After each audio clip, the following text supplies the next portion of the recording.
اللہ اکبر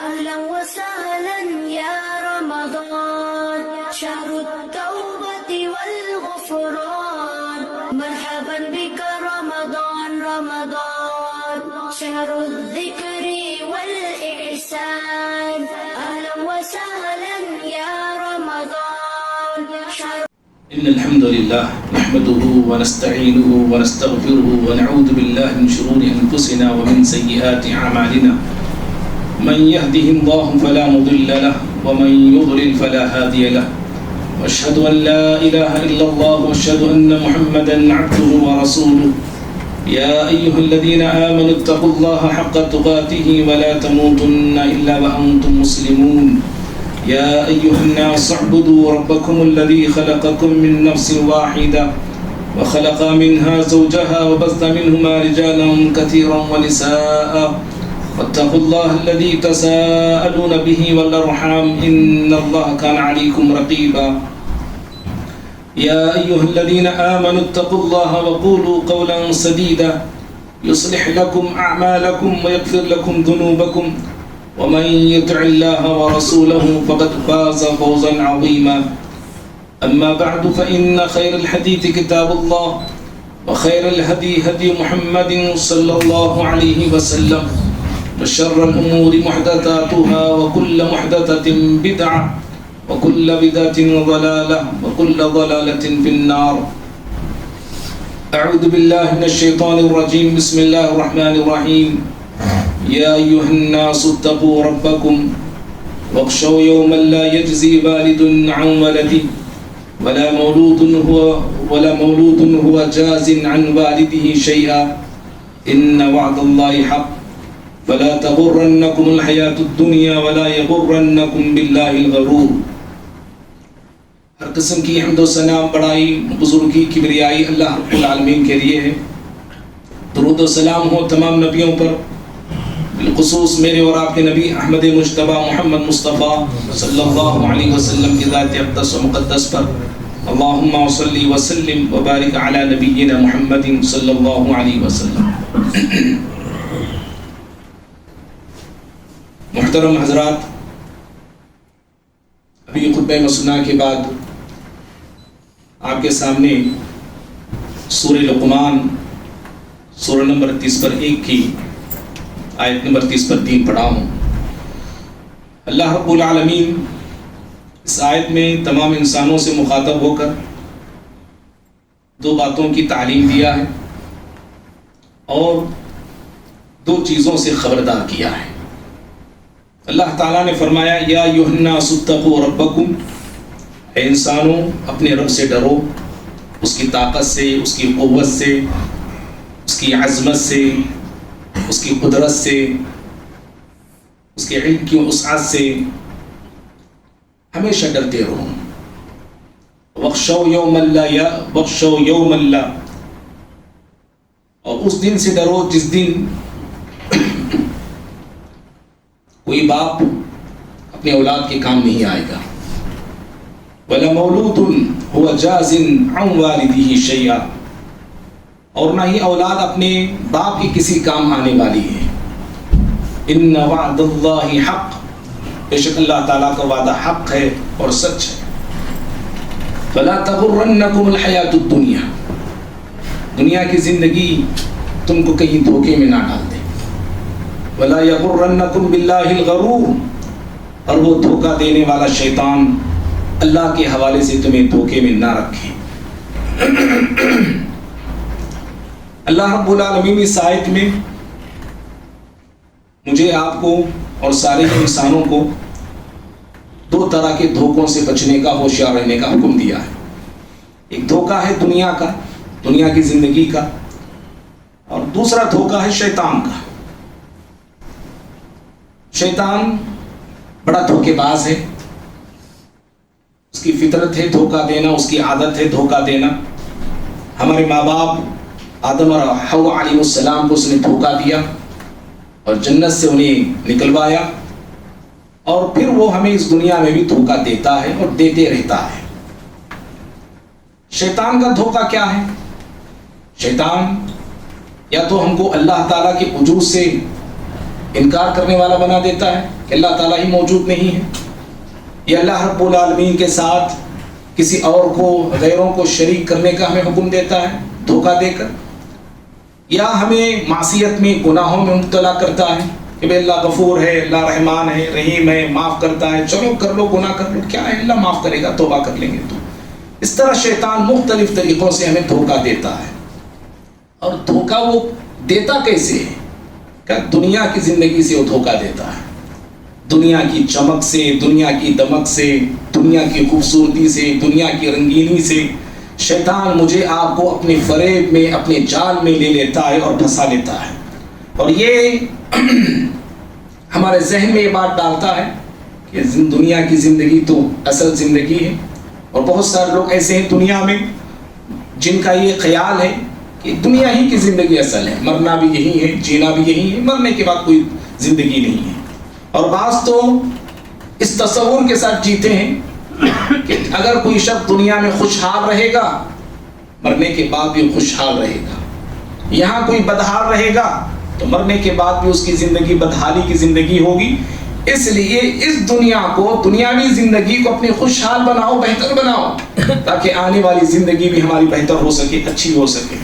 اور ہم جیسے مسلمانوں کو شیطان یہ تصور دیتا ہے دنیا کے حوالے سے کہ بھئی ابھی عمر ہی کیا ہے تمہاری، اچھی جوانی ہے، کمانے کی عمر ہے، کچھ دنیا کمانے کی عمر ہے، بس دنیا کماؤ، بوڑھے ہونے کے بعد دیکھا جائے گا، اللہ اللہ خیر صلی اللہ بول کے مسجد کا کونا پکڑ لیں گے، اب کیا نمازیں، اب کیا عبادتیں، اب کیا روزے، اب کیا جو ہے صدقے خیرات، سب بوڑھاپے کی عمر میں کرنے کے کام ہیں، اب تم کیوں کرتے ہو؟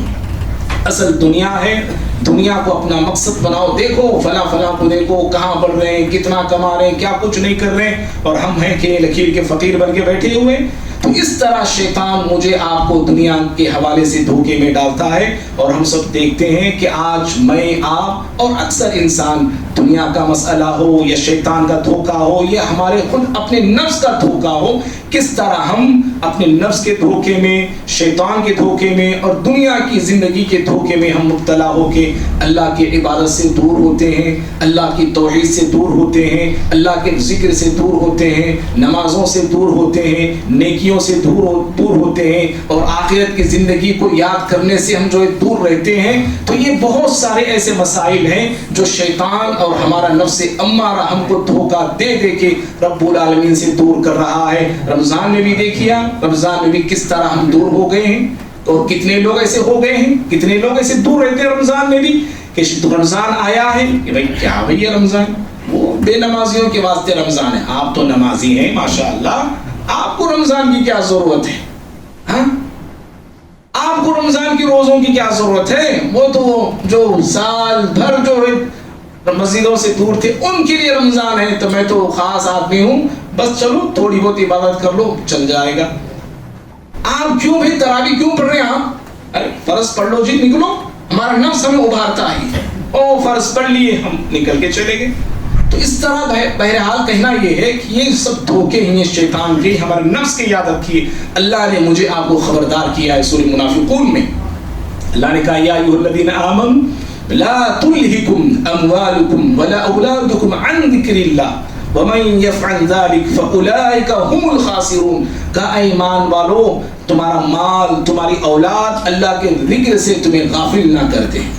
ومن یفعل ذلک، اور جو غفلت کی زندگی جیتا ہے، مال کے پیچھے پڑھ کے، دنیا کے پیچھے پڑھ کے، اولاد کی، بیوی بچوں کی محبت کے پیچھے پڑھ کے دین کو فراموش کر دیتا ہے اور اللہ تعالیٰ کے دین کے تقاضوں کو جو ہے پس پشت ڈالتا ہے، ایسا انسان نقصان تو آخرت میں اٹھانے والا ہی ہے، دنیا میں بھی وہ نقصان سے دوچار ہوگا اور دنیا میں بھی اس کی زندگی خساروں سے دوچار ہوگی۔ بھائیوں، تو اس طرح اللہ رب العالمین نے سورہ لقمان کی آیت میں دو طرح کے دھوکوں سے مجھ کو آپ کو ہوشیار کیا ہے، خبردار کیا ہے، اور کیسے ہم کو بچنا ہے دنیاوی زندگی کے دھوکے سے، شیطان کے دھوکے سے بچنے کا طریقہ کیا ہے؟ اللہ نے دو چیزوں کے حوالہ دیا شروع آیت میں، کہا اللہ سے ڈرو۔ ہمیشہ اپنے رب کے ڈر کو دل میں تازہ رکھو، زندہ رکھو، اور پھر موت کے بعد آخرت کی زندگی کے تصور کو اپنے سامنے رکھو۔ جو انسان اس طرح رب کے ڈر کو اپنے دل میں زندہ رکھتا ہے اور آخرت کے تصور کو اپنے سامنے رکھتا ہے، وہ کبھی دھوکہ نہیں کھائے گا۔ جی، نہ دنیا کی زندگی سے دھوکہ کھائے گا، نہ شیطان کے مکر اور فریب سے وہ دھوکہ کھا سکتا ہے۔ وہ اللہ نے یہ دو حوالے دے کے کہا کہ اپنے رب سے ڈرو اور آخرت کے دن کو ہمیشہ یاد رکھو۔ بھائیوں، آخرت کا دن بڑا ہولناک دن، بڑا خوفناک دن، بڑا تاریک دن اور بڑا ہی المناک دن ہے۔ وہ اللہ تعالیٰ نے اس دن کی تنہائیوں سے ہمیں ڈرایا ہے، اس دن کی خوفناکیوں سے ہمیں ڈرایا ہے، اس دن کی خطرناکیوں سے رب العالمین ہم کو قرآن مجید میں ڈرایا ہے۔ کیوں؟ اس لیے کہ وہ دن ایسا ہوگا کہ نہ باپ اولاد کے کام آئے گا، نہ اولاد اپنے باپ کے کام آئے گی۔ دیکھو، دنیا میں سب سے زیادہ قریبی رشتے یہ دو ہی ہیں، ماں باپ کا رشتہ اولاد سے، اولاد کا رشتہ ماں باپ سے۔ اللہ نے انہی دو رشتہ داریوں کا حوالہ دیا سورہ لقمان میں کہ یہ رشتہ داریاں بھی ایک دوسرے کے فائدہ نہیں دے گی۔ جب بھی دنیا میں اولاد کو کوئی مصیبت آتی ہے تو سب سے پہلے ماں باپ کھڑے ہوتے ہیں، اور جب ماں باپ کوئی پریشانی اور بیماری سے دوچار ہوتے ہیں تو اولاد سب سے پہلے بے چین ہوتی ہے اور سب سے زیادہ بے چین ہوتی ہے۔ لیکن اللہ تعالیٰ نے کہا کہ آخرت میں یہ سارے کے سارے آپس میں ایک دوسرے کو فائدہ نہیں دیں گے، نہ باپ، نہ اولاد، نہ دوست، نہ رشتہ دار، نہ کنبہ، نہ قبیلہ، نہ خاندان، کوئی کسی کے کام نہیں آئے گا۔ ایک سوال ہے، یہ ہے کیوں کام نہیں آئے گا؟ ایک دوسرے کی مدد کیوں نہیں کرے گا؟ ایک دوسرے کی فکر وہاں پہ کیوں نہیں کرے گا؟ دنیا میں تو جان دینے کے لیے تیار تھے نا، دنیا میں ایک دوسرے کے لیے مر مٹنے کے لیے تیار تھے۔ شوہر بیوی پہ مرنے کے لیے تیار ہے، بیوی شوہر پہ مرنے کے لیے تیار ہے، باپ اپنی اولاد کے لیے اپنی زندگی قربان کرنے کے لیے تیار ہے، پوری جائیداد لگانے کے لیے تیار ہے۔ تو پھر آخرت میں ایسا کیا ہو جاتا ہے کہ باپ اپنی اولاد کے کام نہیں آ رہا ہے، اولاد باپ کے کام نہیں آتی ہے، شوہر بیوی کے کام نہیں، بیوی شوہر کے کام نہیں؟ کیا ایسا ہے؟ دو باتیں یاد رکھنا۔ پہلی بات، اللہ تعالیٰ، اللہ کے نبی صلی اللہ علیہ وسلم نے یہ بیان فرمایا کہ آخرت کا دن ایسا عظیم دن ہوگا کہ سارے انبیاء، سارے انسانوں میں سب سے زیادہ مقدس طبقہ، سب سے زیادہ محترم طبقہ انبیاء اکرام کا طبقہ ہے۔ انبیاء اکرام کا حال یہ ہوگا، انبیاء اکرام کی حالت اور کیفیت یہ ہوگی اس دن کہ ہر نبی مارے دہشت کے اور مارے وحشت کے اور مارے خشیت کے اس کی زبان سے یہ جاری ہوگا، ربی سلم سلم۔ ہر نبی کی زبان پہ یہ جملہ ہوگا، اے اللہ تو ہمیں بچا لینا، اے اللہ تو ہمیں بچا لینا۔ پر ذرا سوچئے، انبیاء اکرام کا یہ حال، انبیاء اکرام اس حالت سے دوچار ہوں گے تو ہم جیسے گنہگار، ہم جیسے خطا کار، ہم جیسے بدکار، ہمارا کیا حال ہوگا؟ اور دوسری بات یہ ہے کہ اس لیے وہاں پہ ساری رشتہ داریاں کام نہیں آئیں گی، دوستیاں کام نہیں آئے گی، ایک دوسرے کے لیے کوئی خاندان، کوئی قبیلہ کام نہیں آئے گا، کہ وہاں پہ اللہ رب العالمین سارے رشتے اور ناتوں کو توڑ دے گا، کاٹ دے گا۔ جی، سارے رشتے کاٹ دیے جائیں گے، سارے رشتے توڑ دیے جائیں گے، سب پہ دوریاں پیدا کر دی جائیں گی، سب وہاں پہ ہو کر بھی ایک دوسرے کے کام نہیں آئے گا۔ باپ موجود ہے، اولاد کے کام نہیں آئے گا، اولاد موجود ہے، باپ کے کام نہیں آئے گی، بیوی موجود ہے، شوہر کے کام نہیں آئے گی، شوہر موجود ہے، بیوی کا کچھ بھلا نہیں کرے گا، دوستیاں، جگریاں، ساری چیزیں موجود ہیں، کوئی دوست کسی کے دوست کا بھلا نہیں کرے گا، نہ اس کو وہ سوچ آئے گی۔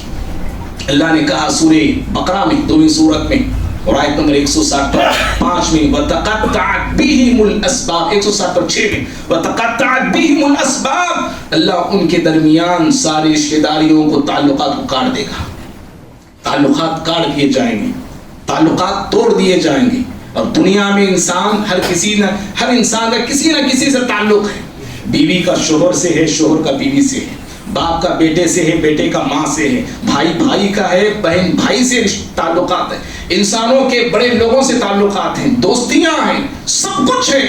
لیکن ان تعلقات کے بیس پر انسان دنیا میں فائدہ اٹھاتا ہے، جن سے تعلقات اسے ہیں، جن سے اسے رشتہ داریاں ہیں، وہ ایک دوسرے سے وہ فائدہ اٹھاتا ہے، لیکن آخرت کے دن رب العالمین فرماتا ہے کہ ہم سارے تعلقات کو توڑ دیں گے اور ہر شخص اللہ کی عدالت میں تنہا تنہا پیش ہوگا، اکیلا اکیلا پیش ہوگا، اکیلا حاضر ہوگا۔ اللہ نے کہا سورہ مریم میں 19ویں سورت آیت نمبر 90 پر 5 میں وَكُلُّهُمْ آتِيهِ يَوْمَ الْقِيَامَةِ فَرْدًا، ہر انسان اللہ کے سامنے حاضر ہوگا، تنہا تنہا حاضر ہوگا، اکیلا اکیلا حاضر ہوگا۔ اور بخاری کی حدیث میں پیارے نبی صلی اللہ علیہ وسلم فرماتے ہیں مَا مِنْكُم مِّنْ أَحَدٍ إِلَّا سَيُكَلِّمُهُ رَبُّهُ لَيْسَ بَيْنَ اللَّهِ وَبَيْنَهُ تَرْجُمَانٌ، اے انسانوں تم میں سے کوئی انسان ایسا نہیں ہے جس سے رب العالمین کلام کرے گا یا وہ رب العالمین سے کلام کرے گا۔ ہر شخص اللہ رب العالمین سے کلام کرنے والا ہے، لیکن اللہ اور اس کے بندے کے درمیان کوئی ترجمان، کوئی ٹرانسلیٹ نہیں ہوگا۔ وہ انسان اکیلا ہوگا اور رب العالمین ہوگا، اللہ کی عدالت ہوگی اور اللہ کی عدالت میں ہر شخص تنہا تنہا آئے گا۔ باپ بیٹے کے ساتھ نہیں آئے گا، نہ باپ بیٹے کے ساتھ آئے گا، نہ بیوی کے ساتھ شوہر جانے کے لیے تیار ہے، نہ شوہر کے ساتھ بیوی آنے کے لیے تیار ہے، نہ کوئی دوست کے ساتھ اللہ کے عدالت میں حاضر ہونے کے لیے تیار ہے۔ ہر شخص تنہا حاضر ہوگا، رب العالمین کے سوالات ہوں گے، بندے کے جوابات ہوں گے، اللہ رب العالمین بندوں سے سوال کرے گا اور ہر بندے کو اپنی اپنی زندگی کا اور اپنی اپنی زندگی کے ہر لمحے کا اس کو حساب دینا ہوگا۔ لیس بینہ و بینہ ترجمان، اللہ اور بندے کے درمیان کوئی تیسرا نہیں ہوگا۔ پیارے نبی صلی اللہ علیہ وسلم آگے فرماتے وہ شخص اپنے دائیں، اپنے بائیں، اپنے آگے، اپنے پیچھے دیکھے گا، چاروں طرف اس کو جہنم کی دہکتی ہوئی آگ نظر آئے گی۔ آپ نے فرمایا فاتقوا النار ولو بشق تمر، لوگوں آگ سے بچو، آگ سے ڈرو، کھجور کا ایک صدقہ ہی، کھجور کا ٹکڑا صدقہ کر کے ہی کیوں نہ ہو۔ اس طرح بھائیوں تعلقات توڑ دیے جائیں گے اور کوئی انسان آخرت کے دن میدان محشر کی تکلیف میں کوئی کسی کی تکلیف میں کام نہیں آئے گا، نہ کسی کے رنج میں، نہ کسی کے غم میں، نہ کسی کے دکھ میں، نہ کسی کی آفت میں، نہ کسی کی مصیبت میں، نہ کسی کے حساب کتاب میں، نہ کسی کے نام اعمال دیے جاتے وقت، نہ کسی کوئی انسان پل صراط سے گزرتے ہوئے کوئی کسی کے کام آئے گا۔ ہر شخص تنہا تنہا ہوگا۔ یہی وجہ ہے اللہ رب العالمین نے انسانوں کو بار بار ڈرایا ہے، جہنم کی آگ سے جہاں ڈرایا ہے، آخرت کی ہولناکی سے اللہ نے ڈرایا ہے۔ سورہ بقرہ 2 سورۃ آیت نمبر 40 پر 8 میں اللہ تعالی نے کہا وَاتَّقُوا يَوْمًا لَا تَجْزِي نَفْسٌ عَن نَفْسٍ شَيْئًا وَلَا يُقْبَلُ مِنْهَا شَفَاعَةٌ وَلَا يُؤْخَذُ مِنْهَا عَدْلٌ وَلَا هُمْ يُنصَرُونَ۔ اللہ نے کہا ڈرو، اس دن سے ڈرو جس دن کوئی نفس، کوئی جان کسی جان کے کام نہیں آئے گی، کوئی نفس کسی نفس کے کام نہیں آئے گا، اور نہ ہی اس دن کسی سے فدیہ لیا جائے گا، کسی کا مال قبول ہونے والا ہے، اور نہ کوئی سفارشی وہاں پہ ہوگا، اور نہ ہی وہاں کوئی کسی کا مددگار ہوگا۔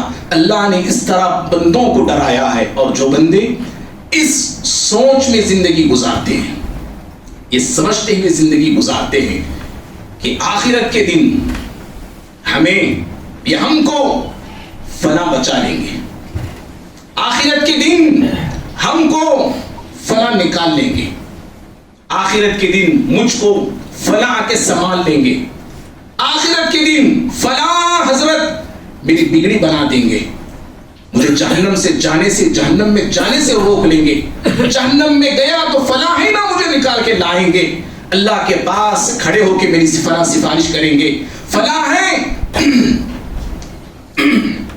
جو ہمیشہ میرا ساتھ وہاں پہ دیں گے۔ اس طرح جو انسان تصورات لے کے جیتا ہے اور دنیا میں زندگی گزارتا ہے کہ فلاں فلاں ہیں جو مجھے بچا لیں گے، اور یہی چیز سوچ کے انسان شرک کرتا ہے۔ شرک کرنے کا بہت بڑا ریزن ہی یہی ہے۔ مشرکین مکہ جو شرک کرتے تھے اور آج جو لوگ شرک کرتے ہیں وہ یہی سمجھ کے کرتے ہیں، یہی سوچ کے کرتے ہیں کہ فلاں ہم کو بچا لیں گے۔ سورہ یونس میں اللہ نے کہا 10ویں سورۃ آیت نمبر 18 میں وَيَعْبُدُونَ مِن دُونِ اللَّهِ مَا لَا يَضُرُّهُمْ وَلَا يَنفَعُهُمْ وَيَقُولُونَ هَؤُلَاءِ شُفَعَاؤُنَا عِندَ اللَّهِ، جو لوگ اللہ کے علاوہ دوسروں کی عبادت کرتے ہیں، اور وہ کیسے ہیں؟ جو نہ نقصان کر سکتے ہیں نہ نفع پہنچا سکتے ہیں۔ ایسوں کی پرستش لوگ کرتے ہیں، ایسوں کی عبادت لوگ کرتے ہیں، نہ نفع کے مالک ہیں نہ نقصان کے مالک ہیں. بتاؤ کون ہے بھائی ایسا؟ چلو غیر مسلموں کی دیوی دیوتاؤں کو آپ دیکھیے، مورتیاں ہیں وہ، پتھر ہیں وہ، بے جان ہے وہ، بے روح ہے وہ، نہ ان میں جان ہے نہ روح ہے، نہ ہل سکتے نہ ہلا سکتے، نہ اٹھ سکتے نہ اٹھا سکتے، نہ آ سکتے نہ بول سکتے نہ سن سکتے، کچھ بھی نہیں. بے جان ہے وہ، بے روح ہے وہ، بے وزن ہے وہ. یہ غیروں کا. اور ہمارے لوگوں کا حال کیا ہے؟ مسلمان بھی کم نہیں اس ریس میں. ہمارے مسلمان بھی جو انسان دنیا سے جا چکے ان کے قبروں کے پاس جا کے مانگتا ہے، وہاں جا کے سجدے کرتا ہے، وہاں جا کے تعظیم بجا لاتا ہے، وہاں جا کے اپنی بگڑی سناتا ہے، وہاں جا کے اپنے دامن کو پھیلاتا ہے. اور عقیدہ اور تصور کیا دیا گیا؟ بھئی یہ سنتے ہیں، یہ سنتے ہیں، ہماری حاجتوں کو پوری کرتے ہیں. اللہ کے بندو غور سے سننا ذرا کہ یہ وہ لوگ ہیں، نیک انسان ضرور تھے، اللہ والے ضرور تھے، لیکن اللہ رب العالمین بگڑی بنانے کا اختیار ان کو نہیں دیا ہے. اللہ رب العالمین حاجتوں کو مکمل کرنے اور ضرورتوں کو پوری کرنے کا تصرف اللہ ان کو نہیں دیا ہے. یہ اللہ کے تصرفات ہیں، یہ اللہ رب العالمین کے اختیارات ہیں. تو لوگ جو شرک کرتے ہیں وہ یہی سمجھ کے کرتے ہیں کہ یہ سارے کے سارے ہمارے کون ہیں، ان کی پرستش کیوں کرتے ہو؟ تو مشرکین مکہ کہتے تھے یقولون ہؤلاء شفعاؤنا عند اللہ، اللہ کے پاس یہ ہماری سفارشی ہیں، یہ سفارش کریں گے ہماری. اس لیے وہ لوگ جو ہے اللہ کے علاوہ دوسروں کی پرستش کیا کرتے تھے. معزز بھائیوں، ایسے لوگ جو اللہ کے علاوہ دوسروں کی پرستش کرتے ہیں، دوسروں کے سامنے جھکتے ہیں، روز قیامت اللہ تعالیٰ ڈانٹ سے ڈانٹتے ہوئے ان سے پوچھے گا. کیا پوچھے گا جانتے ہیں؟ اللہ نے سورہ انعام میں اللہ نے اس کا نقشہ کھینچا ہے. 6ویں سورۃ آیت نمبر 90 پر 4 ہے، وَمَا نَرَى مَعَكُمْ شُفَعَاءَكُمْ. اللہ پوچھے گا ارے کہاں ہے وہ تمہارے سفارشی ہم تمہارے ساتھ نہیں دیکھتے ہیں جن کو تم اپنا سفارشی سمجھتے تھے؟ فلاں مجھے بچا لیں گے، فلاں مجھے بخشوا لیں گے، فلاں مجھے نکلوا لیں گے، جو تم کہتے تھے ہم وہ سفارشی تمہارے ساتھ آپ دیکھ نہیں پا رہے. کہاں ہے وہ تمہارے سفارشی جن کو تم اپنا سفارشی سمجھا کرتے تھے؟ یہی وجہ ہے. دیکھو اللہ رب العالمین قرآن میں اہل ایمان سے کہا ہے ایسی غفلت کی زندگی تم نہیں جینا. فلاں ہے نکال لیتی ہیں، فلاں ہے بخشوا لیتی ہیں، فلاں ہمارے پیر ہیں، فلاں ہمارے ولی ہیں، فلاں ہمارے نیکوکار ہیں، فلاں ہمارے نبی ہیں، آ کے ہمیں بچا لیں گے، نکالیں گے. اللہ نے کہا اس تصور کے ساتھ زندگی مت جیو.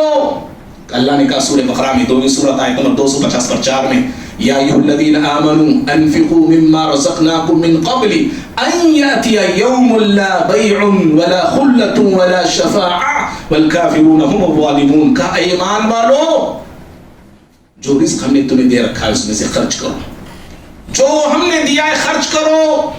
اس دن کے آنے سے پہلے جس دن کوئی خرید اور فروخت نہیں ہوگا، تجارت، بزنس، لین دین، ڈیلنگ، پالنگ، وہ سب کچھ نہیں ہوگا وہاں پہ. ولا خلہ، نہ چگریاں ہوگی، نہ دوستیاں وہاں پہ کام آئیں گی. ولا شفاعہ، اور نہ کوئی سفارشی ہوگا وہاں پہ. اللہ نے اہل ایمان کو متنبہ کیا جیسے وہ کافر لوگ غفلت کی زندگی جیتے ہیں، اے ایمان والو خبردار ایسی غفلت کی زندگی تم نہ جینا. اور بھائیو، تو آخرت کے دن کسی کے کوئی کام نہیں آئے گا، نہ کسی کی مورتی، نہ کسی کی دیوی، نہ کسی کا دیوتا، نہ کسی کا داتا، نہ پیر، نہ فقیر، نہ کوئی نیکوکار. کوئی کسی کی سفارش کرے گا نہیں، نہ کسی میں ہمت ہوگی سفارش کرنے کی، جی نہ کسی میں جرأت ہوگی آگے بڑھ کے کلام کرنے کی، نہ کسی میں مجال ہوگی اپنی زبان کو حرکت دینے کی. وہاں پہ اللہ نے کہا آیت الکرسی میں، من ذا الذی یشفع عنده الا باذنہ. کون ہے؟ اللہ سوال کر رہا ہے، کون ہے جو اللہ کے حضور، اللہ کی عدالت میں، اللہ کے سامنے اللہ کی اجازت کے بغیر کسی کی سفارش کر سکے؟ کون ہے؟ کون ہوگا ایسا جو اللہ کے سامنے سفارش کر سکے کسی کی اجازت کے بغیر؟ کوئی وہاں پہ کسی کا سفارش نہیں ہوگا. کافروں کا کوئی سفارش نہیں، یاد رکھنا. مشرکوں کا کوئی سفارشی نہیں، منافقوں کا کوئی سفارشی نہیں. ہاں اہل ایمان کے سفارشی ہوں گے، موحدین کے سفارشی ہوں گے، جن کی زندگی توحید پہ گزری ہوگی، جو لوگ شرک سے بیزار تھے، شرک سے دور تھے، ایسوں کے حق میں سفارش کرنے والے ہوں گے. کون کریں گے سفارش؟ انبیاء اکرام علیہ الصلوۃ والسلام سفارش کریں گے. ہمارے نبی جناب محمد رسول اللہ صلی اللہ علیہ وسلم سفارش کریں گے. فرشتے سفارش کریں گے. شہداء جو اللہ کے راستے اپنے سروں کی قربانی جنہوں نے دی، اپنے جانوں کی قربانی جنہوں نے دی، اپنے مالوں کی قربانی جنہوں نے دی، اسلام کی سر بلندی کے لیے جنہوں نے اپنے جان اور مال کی بازی لگائی، ایسے شہداء کو اللہ شرف دے گا یا مقام دے گا کہ وہ سفارش کریں گے. وہ نیکوکار سے نیکوکار لوگ وہاں پہ سفارش کریں گے. اور پھر حافظ قرآن وہاں پہ سفارش کریں گے. اور نیک اولاد اپنے والدین کے حق میں سفارش کرے گی. یہ سفارشی ہیں، یہ سارے سفارش کریں گے. انبیاء سفارش کریں گے، ہمارے نبی سفارش کریں گے، فرشتے سفارش کریں گے. لیکن بھائیوں ایک شرط کے ساتھ، سمجھ رہے ہیں آپ؟ ایک شرط کے ساتھ. شرط یہ ہے کہ وہ موحد ہو جس کے حق میں سفارش کی جا رہی ہے، وہ مومن ہو جس کے حق میں سفارش کی جا رہی ہے. مشرک کے حق میں کوئی نبی سفارش نہیں کرے گا. جس کے دل میں ایمان ہوگا ایسوں کے حق میں سفارش کی جائے گی. جو اپنے سر کو صرف اللہ کے در پہ جھکاتا تھا ایسوں کے حق میں سفارش کی جائے گی. جو اپنے ہاتھوں کو صرف رب العالمین کے سامنے پھیلاتا تھا ایسوں کے حق میں سفارش کی جائے گی. جو صرف اللہ سے لو لگاتا تھا، اللہ ہی کو مشکل کشا سمجھتا تھا، دھاگوں پر، تعویذوں پر، نیمبوں پر، ناریلوں پر اس کا بھروسہ یقین نہیں بلکہ اللہ کی ذات پہ اسے بھروسہ و یقین تھا، ایسوں کے حق میں سفارش کی جائے گی. سفارش ہوگی موحدین کے حق میں، اور سفارش یہ تبھی ہوگی جب اللہ کی اجازت ہوگی. جی انبیاء سفارش کریں گے اللہ کی اجازت کے بعد، اللہ کی اجازت کے بعد سفارش کریں گے. فرشتے سفارش کریں گے اللہ کی اجازت کے بعد سفارش کریں گے. شہداء سفارش کریں گے اللہ کی اجازت کے بعد سفارش کریں گے. اور پھر حافظ قرآن ہو، نیک اولاد ہو، اولیاء ہو سفارش کریں گے. کب کریں گے؟ جب اللہ اجازت دے گا. سفارش کرو تب اللہ کہے گا تب وہ سفارش کرنے کے لیے آگے بڑھیں گے. کوئی اجازت کے بغیر، اللہ کی اجازت کے بغیر، رب العالمین کے حکم کے بغیر کوئی سفارش کرنے کی جرات بھی نہیں کرے گا، نہ قدم اٹھا پائے گا. یوم یقوم الروح والملائکۃ صفا لا يتكلمون الا من اذن له الرحمن وقال صوابا. رونگٹے کھڑی کر دینے والی آیتیں، سمجھنا لرزاں پیدا کر دینے والی آیت کریمہ ہے. سارے فرشتے سب بنا کے کھڑے ہوں گے وہاں پہ، سارے فرشتے سب بنا کے کھڑے ہوں گے. لا يتكلمون. اللہ فرشتے، جی فرشتے نورانی مخلوق ہے، رب العالمین کی معصوم مخلوق ہے. یہ کوئی فرشتہ بات کرنے کی بات نہیں کرے گا، کوئی بات نہیں کرے گا. ہاں وہی بات کرے گا اللہ جس کو بات کرنے کی اجازت دے گا، وہی اپنے زبان کو ہلائے گا. جس کو اللہ کہے گا کہ کہو وہی کہہ پائے گا، وہی بول پائے گا. ورنہ میدان محشر پہ سناٹا چھایا ہوا ہوگا، سارے سر چکے ہوئے ہوں گے، آوازیں دبی ہوئی ہوں گی اور ساروں کی آوازیں بیٹھی ہوئی ہوں گی. وہاں پہ کوئی کسی کے سامنے کسر پسر تک کی بات نہیں کرے گا. بھائیوں ایک سوال یہاں پہ ایک بھی پیدا ہوتا ہے، جب انبیاء بھی اجازت، اللہ کی اجازت کے بعد سفارش کریں گے، فرشتے اللہ کی اجازت کے بعد سفارش کریں گے، پھر کوئی ایسا نہیں ہے جو اللہ کی اجازت ملنے سے پہلے سفارش کرے ہماری. سوال سمجھ میں آ رہا آپ کو؟ کوئی ایسا نہیں جو اللہ کی اجازت کے ملنے سے پہلے ہمارے حق میں سفارش کرے. کوئی ایسا نہیں وہاں پہ میدان محشر میں جو اللہ کی اجازت کا انتظار نہ کرے، وہ آگے بڑھے اور آگے بڑھ کے سفارش کرے. کوئی ایسا نہیں ہے. اللہ نے ایسی بھی چیزیں رکھا ہے جن کو اللہ کی اجازت کی ضرورت نہیں ہوگی، وہ خود آگے بڑھیں گے، اجازت کے ملنے سے پہلے آگے جائیں گے اور جا کے وہ سفارش کریں گے. ان میں سب سے پہلا ہے قرآن، اللہ کا کلام، اللہ کی کتاب، ہدایت کا سر چشمہ، جس کتاب کو اللہ نے اسی ماہ رمضان میں نازل کیا ہے. یہ اللہ کا کلام ہے. یہ سمجھ رہے ہیں آپ؟ اللہ کے کلام کو اجازت لینے کی ضرورت نہیں ہے. یہ مخلوق نہیں ہے، یہ مخلوق نہیں، یہ کلام خداوندی ہے، یہ کلام الہی ہے. یہ اور کلام الہی کو اجازت دینے کی ضرورت نہیں ہوتی ہے. کلام خود، کلام الہی، اللہ کا کلام پڑھنے والے، اللہ کے کلام کو پڑھنے والے، اللہ کے قرآن کو پڑھنے والے، اللہ کے قرآن کو سمجھنے والے اور اللہ کے قرآن پہ عمل کرنے والوں کے حق میں سفارش کرے گا. سمجھ رہے ہیں؟ اسی لیے پیارے نبی نے فرمایا صلی اللہ علیہ وسلم، صحیح مسلم کی حدیث ہے، اقرأوا القرآن فإنه يأتي يوم القيامة شفيعا لأصحابه. لوگوں قرآن پڑھو. کیا کہا آپ نے؟ اقرأوا القرآن، قرآن پڑھو. کہاں پڑھ رہے ہم لوگ؟ جی بتاؤ نوجوانوں، اے میرے ساتھیوں، اے میرے دوستوں، اے مسلمانوں، قرآن سے میں اور آپ کتنا دور ہیں؟ جی کتنا دور ہے؟ عمل میں کتنا دور ہیں؟ پڑھنے میں کتنا دور ہیں؟ سمجھنے میں کتنا دور ہیں؟ ہمارے گھروں میں قرآن کی تلاوتیں ہوتی ہیں، ہم پڑھتے ہیں، ہماری اولاد، ہمارے بیوی، ہمارے بچے قرآن کی تلاوت ہمارے گھروں میں معمول ہے؟ نہیں. ایک آدھو کے گھر ہوں گے وہ جہاں پہ روزانہ قرآن کی پابندی کے ساتھ تلاوت ہوتی ہوگی. اکثر مسلمان قرآن کو بس چومتے ہیں، تعویذہ بنا لیتے ہیں، پلیتے بنا لیتے ہیں. گھر بناؤ قرآن خانی گھروں کے لیے ہو رہی ہے. قرآن اس کے لیے نازل ہوا کہ آپ گھر بنائے تو قرآن خانی کرو. کوئی مر گیا تو مرے ہوئے انسان پہ قرآن پڑھے جا رہے ہیں. بخش دیں گے. اللہ کے بندو، زندوں کے لیے قرآن نازل ہوا ہے. آپ زندے ہیں، آپ پڑھیے، اپنی زندگی بنائیے، اپنی آخرت بنائیے. مرے ہوئے انسان کو جا کے کیا سنے گا وہ؟ کیا اس کی زندگی پہ فرق پڑے گا؟ وہ تو چلا گیا، اس کا کلوز ہو چکا. ابھی آپ کا دروازہ کھلا ہے، ابھی آپ کا دروازہ بند نہیں ہوا ہے. تو آپ پڑھیے، آپ بنیے، آپ بدلیے. اقرأوا القرآن، نبی نے کہا قرآن پڑھو. فإنه يأتي يوم القيامة شفيعا لأصحابه. قیامت کے روز پڑھنے والوں کے حق میں قرآن سفارشی بن کر آئے گا. اللہ اکبر، سفارشی بن کر. اور پیارے نبی صلی اللہ علیہ وسلم نے یہاں تک فرمایا سورہ ملک سفارش کرے گا، سورہ بقرہ، سورہ آل عمران. قرآن کی مخصوص صورتوں کا بھی نام پیارے نبی نے لیا. سورہ بقرہ سفارش کرے گا، سورہ آل عمران سفارش کرے گا. کیسے؟ جو بندے صورتوں پہ عمل کرتے ہوں گے. کانو یعملون بی، آپ نے کہا جو عمل کرتے ہیں ایسوں کے حق میں سورہ آل عمران آئیں گے وہ. کیسے؟ تتلوہ، پڑھنے والے کے سامنے آئیں گے وہ. اللہ اکبر، پڑھنے والوں کے سامنے آئیں گے. کیسے آئیں گے وہ؟